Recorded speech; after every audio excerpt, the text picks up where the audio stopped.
যে শহরে প্রতি ঘরে ঘরে জন্মায় যমজ সন্তান, শুনলে অবাক হবেন। এখানে যমজ সন্তান জন্ম নেওয়া এতটাই স্বাভাবিক যে প্রায় প্রতিটি পরিবারেই পাওয়া যায় এক বা একাধিক জোড়া যমজ। যেখানে রাস্তার মোড় ঘুরলেই দেখা মেলে একই রকম মুখ, একই পোশাক, একই হাসি, যা বিশ্বের অন্য যে কোনো স্থানের তুলনায় বিরল। আর এ কারণে শহরটিকে বলা হয় যমজের রাজধানী। তবে অতীতে যমজ সন্তান জন্মকে ঘিরে ছিল এক কালো অধ্যায়। চলুন জেনে নেওয়া যাক বিস্তারিত।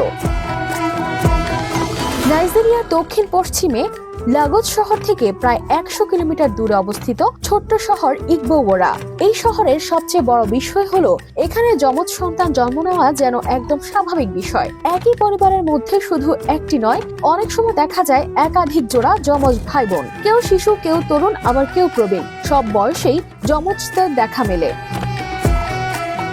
প্রতি বছর এখানে যমজদের নিয়ে আয়োজন করা হয় ওয়ার্ল্ড টুইন্স ফেস্টিভ্যাল। প্রায় 7 বছর ধরে চলা এই উৎসবে নাইজেরিয়ার বিভিন্ন প্রান্ত থেকে যমজ ভাই বোনরা জড়ো হন। তারা একই রকম পোশাক পরে একই সাথে হাঁটেন, একই সাথে হাসেন, গল্প করেন, আনন্দ করেন। পুরো শহরটাই যেন একদিনের জন্য আয়নার মতো হয়ে ওঠে। কিন্তু এই আনন্দের উৎসবের পেছনে লুকিয়ে আছে এক ভয়ঙ্কর ইতিহাস।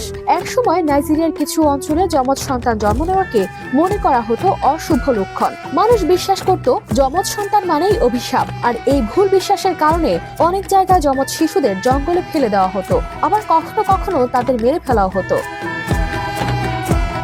নিষ্ঠুর প্রথা থামাতে গুরুত্বপূর্ণ ভূমিকা রাখেন একজন স্কটিশ মিশনারি।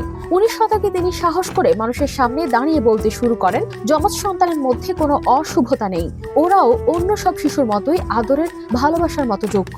ধীরে ধীরে বদলাতে শুরু করে সমাজের চিন্তা ভাবনা। সেই গল্পই মনে করিয়ে দেয় ভুল বিশ্বাস বদলাতে সময় লাগে, কিন্তু বদলালে সেটাই ইতিহাস বদলে দেয়।